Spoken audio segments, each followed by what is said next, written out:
Celui qui vit pour lui seul meurt seul, mais celui qui pense aux autres vit éternellement dans leur cœur. Il était une fois, dans un village paisible nommé Tonga, un jeune homme appelé Kosi. Fort, intelligent et travailleur, Kosi était admiré par tous. Mais malgré ses qualités, il portait en lui un défaut aussi grand qu'un baobab en pleine savane, l'égoïsme. Kosi ne partageait jamais rien. Lorsqu'il allait à la chasse et tuait une grosse antilope, il la ramenait chez lui et la mangeait seul, laissant ses voisins se contenter de manioc sec. Quand il cueillait des mangues mûres au sommet des arbres, il les cachait sous son lit et ne donnait même pas une à sa propre mère. Un jour, un vieil homme fatigué arriva au village. Il était vêtu de haillons et portait un petit miroir sale accroché autour du cou. Les villageois, émus, lui offrirent de la nourriture et de l'eau, mais Kosi, comme toujours, détourna les yeux.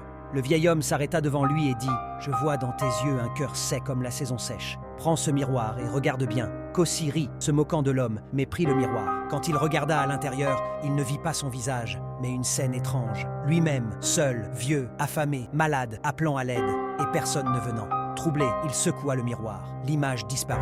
Le vieil homme déclara « Ce que tu as vu, c'est l'avenir réservé aux égoïstes. Celui qui ne sème jamais de bonté ne récoltera jamais d'amour. » Puis il disparut, comme emporté par le vent. Ce soir-là, pour la première fois, Kosi réfléchit. Il repensa à tous les moments où il aurait pu aider, partager, aimer, mais ne l'avait pas fait. Il alla voir les anciens du village, leur demanda pardon, et le lendemain, il fit cuire une grande marmite d'antilope et invita tout le village. À partir de ce jour, Kosi devint un homme nouveau. Il partageait avec les enfants, aidait les anciens, offrait aux pauvres. Le village tout entier fut transformé par sa générosité.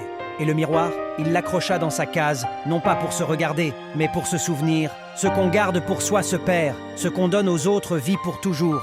L'égoïsme construit des murs autour du cœur, mais le partage ouvre des ponts vers le bonheur. Celui qui vit pour lui seul meurt seul, celui qui pense aux autres vit éternellement dans leur cœur.